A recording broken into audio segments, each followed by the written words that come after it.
auquel s'est livré Emmanuel Macron hier soir, en rappelant qu'il était président à temps plein et que ce n'est pas arrivé depuis longtemps. Oui, sur le fond, il dit que la réforme du Code du travail donnera des résultats sur le chômage d'ici 5 années. Et il confirme que l'audiovisuel public doit se réformer. Julien Migaud-Muller. Debout, en mode promenade à l'Elysée, Emmanuel Macron explique sa méthode et sa conception de l'exercice du pouvoir. Ça étonne peut-être, ça en contrarie d'autres, ça faisait peut-être longtemps que ce n'était pas arrivé, mais je fais ce que j'ai dit. J'essaie de le faire au mieux. J'ai demandé des changements qui ont pu parfois perturber. Je sais que j'ai pu demander des choses qui pouvaient sembler non naturelles. Et s'il y a des erreurs qui ont été faites, je les corrigerai. Pour sa deuxième interview télé de son quinquennat, le chef de l'État l'affirme, il n'a pas d'alliés politiques, y compris dans son gouvernement. L'occasion est d'évoquer le cas du ministre de la Transition écologique et solidaire. Nicolas Hulot, il a son tempérament, c'est un engagé, mais c'est un inquiet. C'est pour ça que j'ai choisi. Je veux pas des gens qui soient assis et contents d'être ministres. Je veux des gens qui agissent. Emmanuel Macron, chef de l'État, chef de guerre aussi. Selon lui, le conflit en Syrie serait gagné d'ici la fin février. Viendra ensuite le temps de la paix. Bachar el-Assad sera là. Donc il faut parler à tout le monde. Il faudra parler à Bachar el-Assad et ses représentants. Après, il devra répondre de ses crimes. Enfin, Emmanuel Macron a également évoqué la question du chômage. Selon lui, les résultats de la réforme du Code du travail donneront des résultats dans les 5 ans à venir. Deux infos, deux images de l'étranger. D'abord les incendies sans fin. Interview en marche dans l'Elysée. Emmanuel Macron a donc accordé ce soir son deuxième entretien télévisé. Le chef de l'État a été interrogé notamment sur sa manière d'exercer le pouvoir. Ça étonne peut-être, ça en contrarie d'autres, ça faisait peut-être longtemps que ce n'était pas arrivé, mais je fais ce que j'ai dit. J'essaie de le faire au mieux. Parfois, on y arrive tout de suite. Parfois, il y a des choses qu'on explique mal. Il y a des choses... Je sais que pour beaucoup d'entre vous, j'ai demandé des changements qui ont pu parfois perturber. Je sais que j'ai pu demander des choses qui pouvaient sembler non naturelles. J'espère les avoir à chaque fois expliquées. Je les réexpliquerai si elles n'étaient pas claires. Et s'il y a des erreurs qui ont été faites, je les corrigerai.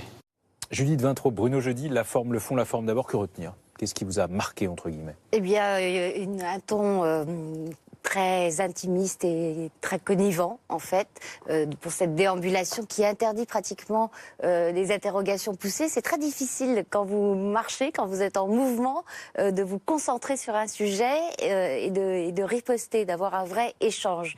Donc il s'est baladé dans tous les sens du terme, baladé dans les couloirs de l'Élysée et puis baladé parce qu'on ne lui posait pas de questions ébouriffantes, ni même urticantes, ni gênantes. Donc c'était un exercice solitaire, avec quelqu'un qui lui renvoyait les balles bien placées, comme est solitaire son exercice du pouvoir. Il s'est montré très déterminé à être absolument maître de tout ce qu'il fait. Il a précisé que ses ministres n'étaient pas des alliés, ce qui est très intéressant. On se rappelle que François Bayrou, lui, insistait beaucoup pour parler sur l'alliance avec Emmanuel Macron. Il ne voulait pas entendre parler du mot rallier. Mais en fait, la réalité du pouvoir tel que Macron le conçoit, c'est le programme de Macron appliqué par Macron. On peut discuter en Conseil des ministres longuement des meilleures façons de l'appliquer, mais en tout cas, le cap n'est pas négociable. Il n'y a pas de marge de manœuvre. Comme la plupart du temps, lors des interviews présidentielles, on n'a pas appris grand-chose. Il n'y a pas eu d'annonce à proprement parler, Bruno. D'autant plus que cette interview, c'était d'abord une interview bilan, une sorte d'interview bilan confession d'un Emmanuel Macron d'abord candidat, puis d'un Emmanuel Macron président de cette année 2017, un petit peu avant les vœux. Finalement, on a le bilan du président servi par une interview qui sur la forme se prêtait bien à ce type d'exercice. On regrettera peut-être qu'il n'y ait pas eu un certain nombre de questions qui auraient été un peu plus offensives ou en tous les cas qui auraient permis peut-être d'avoir des réponses sur d'autres sujets. Il n'y a pas eu de questions, par exemple, sur la situation des migrants, qui est d'une actualité assez forte. Il avait dit lui-même qu'il n'y aurait plus de migrants dehors. Et puis là, on voit bien que c'est un sujet du moment. Il y a d'autres sujets, par exemple, sur le nucléaire, où il est rentré vraiment dans les détails. On aurait pu savoir vraiment, c'est vraiment... Fessenheim allait être fermé, bon, on ne l'a pas su. Mais passons, c'est-à-dire que je pense que sur la forme, autant que sur le fond, le but de cette interview était d'abord de faire une sorte de bilan d'Emmanuel Macron en 2017. Et on a eu, j'allais dire, une sorte de pot pourri de ce qu'Emmanuel Macron a pu, tous les fondamentaux du macronisme, tout se tient, le destin français, la transformation de la France, l'action internationale d'Emmanuel Macron qui effectivement a pris un rôle de leadership intéressant sur la question européenne et sur la question de l'écologie, et puis sur les questions plus intérieures, sur l'économie, des réformes qui ne donneront des résultats que d'ici 2 ans, a-t-il répété, mais ça, c'est pas nouveau. On va revenir en détail sur les thématiques abordées ce soir. D'abord, les réactions politiques, notamment celle du frontiste Sébastien Chenu. Écoutez. 40 minutes à genoux comme ça doit vraiment faire mal aux genoux. Et je dois dire que le service public a servi une belle soupe de Noël ce soir au président de la République, comme on l'avait pas vu depuis très longtemps.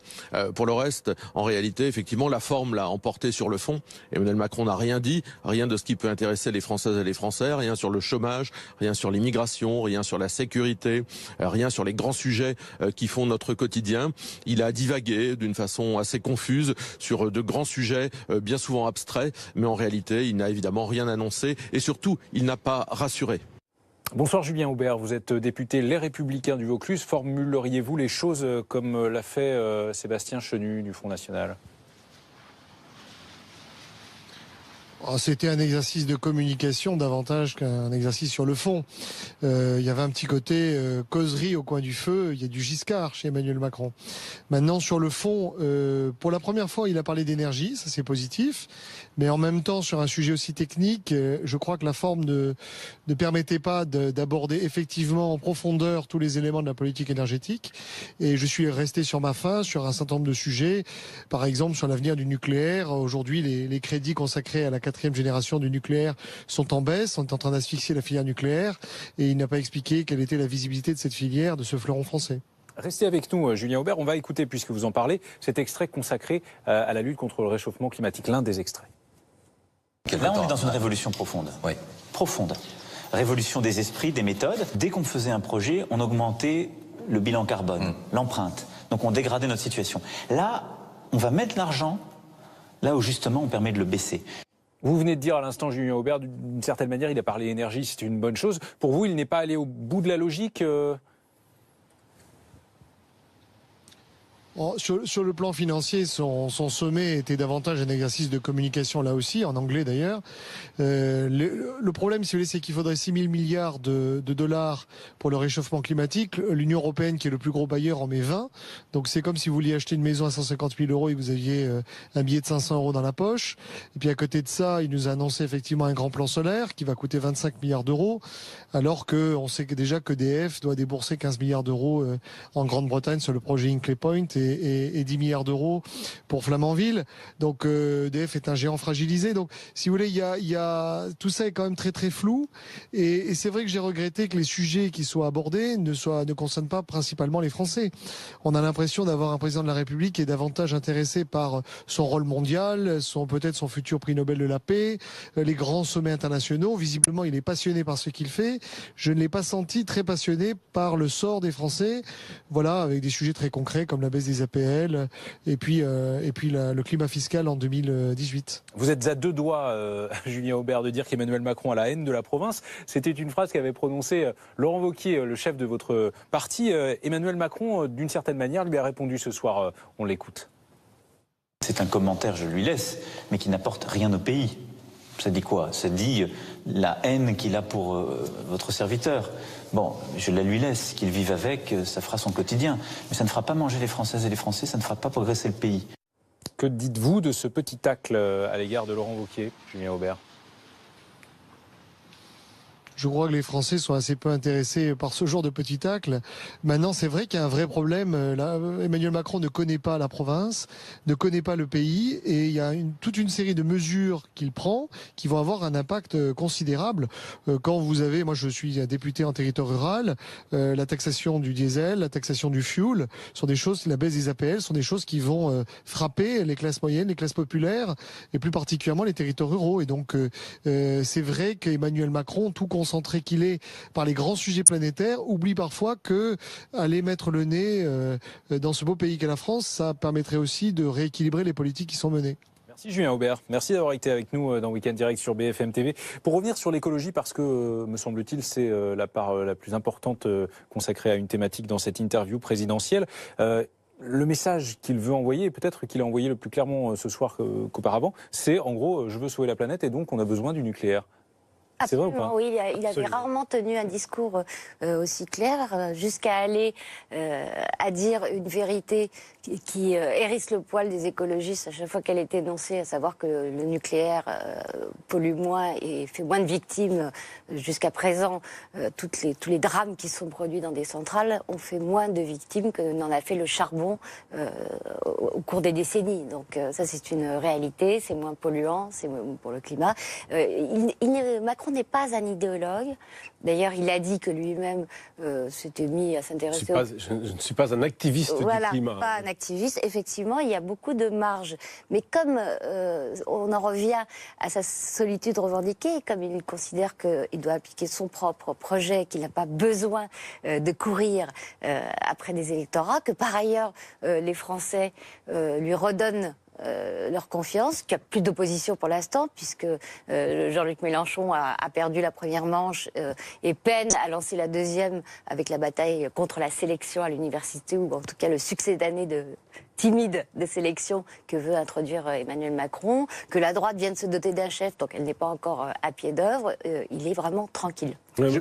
J'ai trouvé que c'était probablement le passage le plus intéressant, le plus charpenté de cette émission. Pourquoi ? Parce qu'à la fois, on sent qu'il ménage Nicolas Hulot, dont il explique qu'il doit prendre les contraintes politiques, c'est un inquiet, j'en ai besoin, c'est pour ça que je l'ai nommé. Donc on sent qu'il veut le garder. Et on comprend aussi que c'est surtout la personnalité politique la plus populaire de son gouvernement et son départ, puisqu'il une communication bizarre, Nicolas Hulot, il trouve ça chiant d'être ministre, mais son départ ouvrirait une crise politique. En même temps, Nicolas Hulot se laisse pas balader par, j'allais dire, l'écologie politique. Il sait Emmanuel Macron, il sait où il va, il veut garder pour l'instant les centrales nucléaires, pas question de les fermer, il attend l'avis de l'autorité de sûreté nucléaire qui va dire s'il faut fermer tel ou tel réacteur. Il ne s'est pas prononcé sur Fessenheim, ça j'ai déjà dit. Et l'autre réaffirmation, c'est il va fermer d'ici la fin du mandat toutes les centrales thermiques et au charbon. C'est une réaffirmation, c'était connu, mais ça va bien en le disant. Quelques affirmations ou réaffirmations ce soir, et puis une prédiction plus qu'une annonce sur la politique internationale, à savoir la lutte contre Daesh en Syrie particulièrement. Écoutez. Je pense que d'ici mi-fin février, nous aurons gagné la guerre en Syrie. Bachar el-Assad sera là. Donc il faut parler à tout le monde, il faudra parler à Bachar el-Assad et ses représentants. Après, il devra répondre de ses crimes. C'est pas tant le timing que l'aspect dialogue. La deuxième partie de la phrase qui, me semble-t-il, est intéressante. Le dialogue avec Bachar el-Assad. Tous les présidents, tous ceux qui ont précédé Emmanuel Macron n'ont pas tous dit la même chose, loin de là. Non, absolument, mais qui s'inscrit dans la continuité de ce qu'Emmanuel Macron a dit lui-même tout de suite en arrivant à l'Élysée. Il avait accordé une interview à plusieurs grands quotidiens européens, dont Le Figaro, où il marquait le changement d'attitude de la France par rapport à Fayez el-Assad, par rapport à Bachar el-Assad, je retarde légèrement, le fils. Et ça, c'est une rupture totale avec François Hollande et avec ce refus de distinguer, et dans le temps et en termes de plan, le problème de l'État islamique et le problème de la guerre civile et du régime meurtrier d'Assad. Là, on le fait, on hiérarchise. Et comment vous expliquez que ça fasse moins de vagues, voire que ça ne fasse pas de vagues, quand c'est Macron qui dit quelque chose comme ça, honnêtement? D'abord, il y a l'évolution de ce conflit sur le terrain en faveur de la coalition. C'est la première fois, à ma connaissance, qu'un chef d'État dit aussi clairement que la fin de la guerre est là, toute proche. Il la date mi-fin février, dit-il. Après, ça repose aussi sur des faits. Bien sûr, ça repose sur des faits. Mais enfin bon, là, c'est assez précis. Donc, je pense qu'aussi, il y a l'évolution du conflit qui fait qu'aujourd'hui, même Macron se place dans l'après. Et l'après, ce sera, il dit, les représentants une paix organisée avec les minorités. Et dont celle de Bachar el-Assad. Merci Bruno, merci Judith. Ambulé à l'intérieur de l'Élysée, Emmanuel Macron a répondu ce soir aux questions de Laurent Delahousse sur France 2, interview enregistrée mardi en marge du sommet sur le climat près de Paris. Le chef de l'État a notamment été interrogé sur sa manière d'exercer le pouvoir. Ça étonne peut-être, ça en contrarie d'autres, ça faisait peut-être longtemps que c'était pas arrivé, mais je fais ce que j'ai dit. J'essaie de le faire au mieux. Parfois, on y arrive tout de suite. Parfois, il y a des choses qu'on explique mal. Il y a des choses... Je sais que pour beaucoup d'entre vous, j'ai demandé des changements qui ont pu parfois perturber. Je sais que j'ai pu demander des choses qui pouvaient sembler non naturelles. J'espère les avoir à chaque fois expliquées. Je les réexpliquerai si elles n'étaient pas claires. Et s'il y a des erreurs qui ont été faites, je les corrigerai. Bonsoir Judith Vintraud, grand reporter au Figaro Magazine. Louise Holter est toujours avec nous. De Marianne, journaliste politique à Marianne. D'abord sur la forme, qu'avez-vous pensé de ce deuxième entretien présidentiel, en tout cas en France, chez nous? J'ai trouvé qu'Emmanuel Macron se baladait aux deux sens du terme. D'abord parce qu'il y a cette déambulation et puis cette absence, disons, de questions qui fâchent, pour être gentil avec de la housse, font que c'était assez tranquille pour lui. C'était nouveau dans la forme de voir ces deux hommes en pleine santé, jeunes et minces, dans l'Élysée presque désert. On a entreaperçu un huissier à un moment. Parfois même, il chuchotait presque. Oui, ça donnait une impression d'intimité voulue, hein, c'est le format de l'émission, voire de connivence à certains moments. Louis. Oui, il y avait un format tranquille pour Emmanuel Macron. On sent qu'en fait, sa volonté, elle est de la pédagogie, et surtout la personnalisation de... Mais à vous entendre, ça répond à un plan de com, en fait. Non, mais toute interview présidentielle est un plan de com, de toute façon. On sent que Macron, il est obsédé par l'idée de renouveler le genre. On sent aussi qu'il évolue sur ces sujets-là, c'est-à-dire qu'au début de son quinquennat, c'était Jupiter qui ne parlait à personne, et au surtout final, pas il parle aux journalistes. Pas mal, hein. Au final, il ne parle pas pour faire des annonces, il parle pour expliquer sa politique au fur et à mesure. Donc on avait eu son interview de rentrée qui était également un dimanche soir. Il aime bien les heures de grande écoute sur des grandes chaînes. Il a ensuite cette déambulation avec un journaliste en face qui ne porte pas une réelle contradiction, c'est le moins qu'on puisse dire.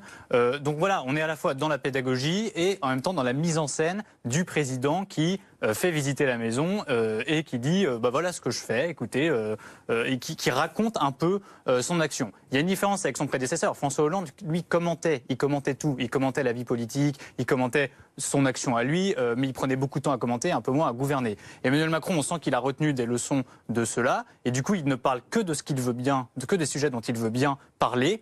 Donc, en l'occurrence, il a soigneusement borné ces sujets, comme on dit. Donc, c'est évidemment un plan com, et il continue, effectivement, à tracer son bonhomme de chemin en termes de plan de communication. Prochaine étape au 31 décembre pour les vœux de fin d'année, si Emmanuel Macron daigne sacrifier à l'exercice, mais peut-être qu'on aura une nouvelle innovation. Et vous, Clémentine Autain, bonsoir, merci d'être avec nous. Vous êtes députée La France Insoumise de Seine-Saint-Denis. Qu'avez-vous pensé de cette interview ?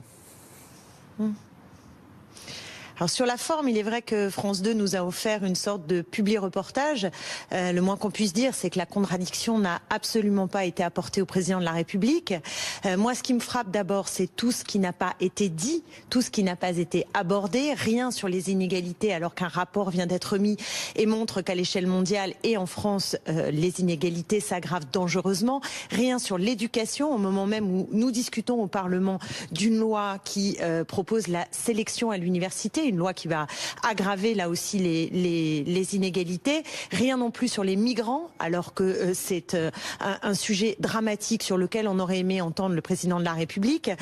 Rien sur de nombreux sujets. Et en même temps, quand on écoute ce qu'il a dit, au-delà même de la forme, honnêtement, moi, j'ai pas mal de problèmes parce que il peut faire de jolies phrases sur le climat, mais à un moment donné, il faut qu'il nous dise quel va être le chemin qui permet non seulement de respecter les accords de Paris, mais de faire en sorte que la France soit grande pour lutter contre le réchauffement climatique. Et là, il n'y a rien. Je veux dire, la fermeture des centrales à charbon, honnêtement, ne fait pas la maille. Et pourquoi ne l'a-t-on pas interrogé sur le CETA, qui est un traité de libre-échange qui s'applique d'ores et déjà et qui, précisément, va accroître les échanges commerciaux, comme il y a aussi un autre traité du même type qui vient d'être aussi validé avec le Japon et qui contredit totalement tous les efforts que nous voudrions faire pour lutter contre le réchauffement climatique. Donc il y a, si vous voulez, un gouffre entre parfois des jolies phrases et la réalité de sa politique, qui est une politique brutale, violente, qui me fait penser davantage à Margaret Thatcher, donc à un temps très ancien et certainement pas à une forme qui se veut moderne et qui avait quelques accents monarchiques assez détestables. Restez avec nous, Clémentine Autain. On va réécouter un extrait de l'interview présidentielle, précisément sur une thématique qui a été largement traitée durant cet entretien, à savoir l'écologie. Là, on est dans une révolution profonde. Oui. Profonde. Révolution des esprits, des méthodes. Dès qu'on faisait un projet, on augmentait le bilan carbone, l'empreinte. Donc on dégradait notre situation. Là, on va mettre l'argent là où justement on permet de le baisser. Une fois encore, Emmanuel Macron et Clémentine Autain, je vous poserai des questions sur d'autres sujets tout à l'heure, mais encore une fois, Judith Eloui, on est chez Emmanuel Macron dans l'explication. Et oui, après oui. On n'est pas du tout dans l'annonce. Sur le glyphosate, il a répété ce qu'on comprenait la position de la France, qui n'était pas celle spontanée de Nicolas Hulot. Chose qu'il a admise d'ailleurs en disant qu'effectivement leur sensibilité était différente et même pour se féliciter que Nicolas Hulot soit à ce point-là sensible et ait sa personnalité. Mais tout ce qui se dégageait de ça sur sa façon d'aborder les thèmes écologiques comme sur sa façon d'aborder la politique étrangère, notamment sur la Syrie, c'est il revendique un exercice solitaire du pouvoir, vraiment. Il explique que c'est lui qui, à la fin, devra rendre des comptes. C'est lui que les Français considèrent comme comptable de ses décisions prises. D'où ce mécanisme de pouvoir. On n'est pas dans la négociation. J'allais dire pouvoir absolu, évidemment la référence n'est pas bonne, on n'est pas dans le pouvoir absolu. D'ailleurs, il s'est vanté de faire les conseils des ministres les plus longs et les plus collégiaux qui aient jamais existé sous la Ve République, entre autres autosatisfecit qui s'est décerné tout au long de l'entretien. Mais on est dans cet exercice solitaire où on peut discuter éventuellement des modalités, mais le projet, lui, n'est pas négociable. On va écouter un autre extrait. Ce petit tacle au patron des Républicains, Laurent Wauquiez, selon qui Emmanuel Macron a la haine de la province. Et puis, Clémentine Autain, vous réagirez derrière. Écoutez. C'est un commentaire, je lui laisse, mais qui n'apporte rien au pays. Ça dit quoi? Ça dit la haine qu'il a pour votre serviteur. Bon, je la lui laisse, qu'il vive avec, ça fera son quotidien. Mais ça ne fera pas manger les Françaises et les Français, ça ne fera pas progresser le pays. Clémentine Autain, quel regard vous portez sur la manière d'envisager l'opposition du président de la République ? Bah écoutez, on la pratique tous les jours, donc le mépris qu'il a développé pour le Parlement, pour les oppositions, moi je le vis tous les jours, nous le vivons tous les jours, et je peux vous dire que c'est pas une partie de plaisir. Donc je voudrais aussi revenir sur l'autre déclaration que vous avez mise en avant tout à l'heure, qui concerne la finance et l'écologie. Parce que voyez, ce que Emmanuel Macron est en train de faire, c'est exactement la même logique que ce qu'a fait François Hollande sous le précédent quinquennat, quand il a mis en place le CICE, vous savez, quand il a donné 40 milliards aux grandes entreprises, en espérant que les entreprises créeraient de l'emploi. Ça n'a pas fonctionné. Et là, pour le climat, il nous dit exactement la même chose. On va discuter avec le monde de la finance et vous allez voir que la bataille écologique va être remportée. Ce sont des mensonges. Il faut comprendre qu'aujourd'hui, si nous voulons lutter sur le terrain de l'environnement, de la protection de l'environnement, si nous voulons lutter contre le chômage, alors il faut affronter le pouvoir de la finance et de la rendre sur nos vies. Or, lui, il s'inscrit totalement dans cette logique néolibérale qui est celle des traités européens actuels, qui est celle qui a été conduite partout en Europe depuis 30 ou 40 ans. Et c'est cela que nous contestons. Et il nous présente cette façon de voir les choses. On se croirait dans le monde des bisounours, très sincèrement. Et je crois qu'il y aurait eu besoin, face à lui, d'une contradiction pour justement mettre à jour le décalage entre ce qu'il raconte et la réalité de la politique qu'il mène dans tous les domaines, hein, qui est quand même une gigantesque casse sociale. Je ne peux pas trouver d'autres mots. Quand vous regardez ce qui est fait aujourd'hui dans un secteur comme l'hôpital, quand vous regardez ce qui a été fait avec les ordonnances de la loi travail, il avance à marche forcée et il peut sembler calme dans son élocution, il peut sembler avoir des mots qui sonnent pas mal à l'oreille. La réalité de sa politique n'est pas écologique, n'est pas sociale et fait reculer aujourd'hui la France pour ce qui a fait sa grandeur. Vous avez entendu à un moment donné, Laurent Delahousse lui a dit ah oui, entre Vichy et Lafayette, vous avez choisi Lafayette. Mais je veux dire aux Français que en France, on n'est pas obligé de choisir entre ceux qui ont collaboré avec les nazis et de l'autre côté, ceux qui ont tiré sur le peuple. Il y a un autre choix possible et ce choix, c'est celui qui fait le pari de la liberté véritable et non pas du libéralisme économique et qui, justement, décide d'être populaire. Parce que rendez-vous compte de tous ces gouvernants qui, aujourd'hui, se disent courageux alors qu'ils sont impopulaires. Nous sommes dans cette situation et je crois qu'il est temps de rendre la politique populaire et les gouvernements populaires parce que ça devrait être le sens des politiques menées. Merci Clémentine Autain. Judith Vintraub, Louis aux Alters. La politique internationale, il en fut question un petit peu aussi ce soir, la guerre contre Daesh qui se passe actuellement en Syrie. Écoutez. Je pense que d'ici fin février, nous aurons gagné la guerre en Syrie. Bachar el-Assad sera là. Donc il faut parler à tout le monde, il faudra parler à Bachar el-Assad et ses représentants. Après, il devra répondre de ses crimes. C'est moi ou Macron fait du Fillon?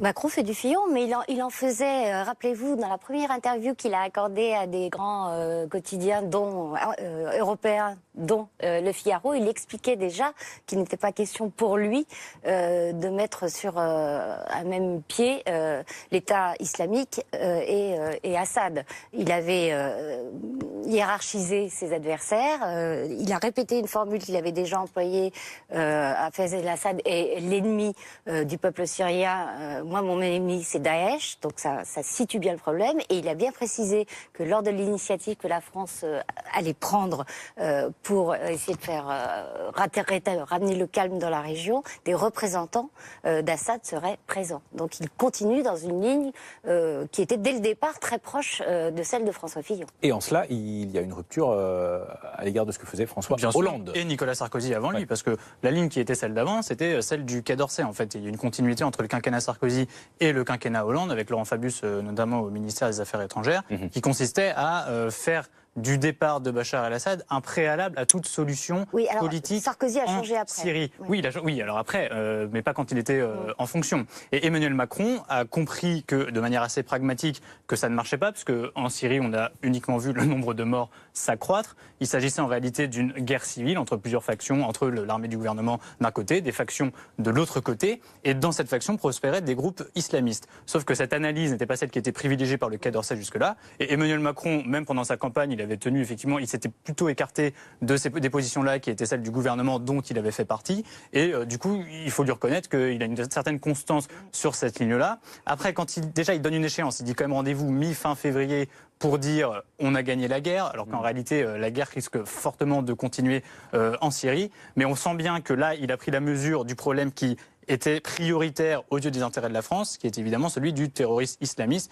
qui était notamment alimenté par le chaos qui régnait en Syrie, qui permettait à des groupes islamistes de prospérer. Ce qui n'empêche pas la situation de transition en Syrie, après la défaite de Daesh, d'être aussi un problème géopolitique pour Emmanuel Macron. L'enjeu sécuritaire de la France est aussi en jeu dans cette région-là. Pour terminer, très rapidement votre analyse sur le contexte.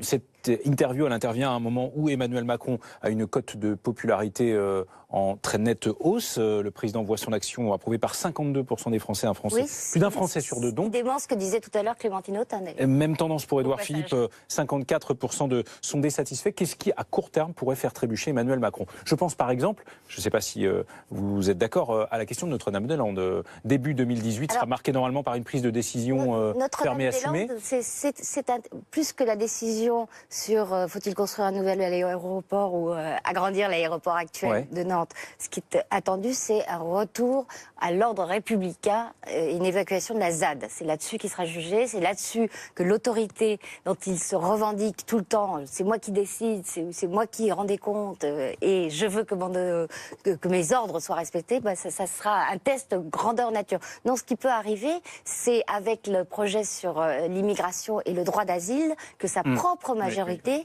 commence à se fissurer. Parce que qu'est-ce qui fait sa force? On aura bien évidemment l'occasion d'y revenir. L'absence d'opposition, bien sûr, mais aussi le caractère extrêmement soudé de son équipe gouvernementale et de sa majorité. Je suis bien d'accord, je citerai plus même ce projet de loi immigration et droit d'asile et le sujet de l'immigration comme sensible aux yeux de l'opinion publique, plus que Notre-Dame-des-Landes, à moins évidemment que l'évacuation de la ZAD tourne à un drame, à une mort, et là évidemment ce serait très sensible pour le gouvernement, mais à moyen terme, c'est le projet de loi immigration-asile, et notamment depuis le 1er octobre, et le meurtre de 2 Françaises par un Tunisien qui était en situation irrégulière sur le territoire français. L'opinion publique l'attend évidemment au tournant sur ce sujet-là. Merci Louis, merci Judy.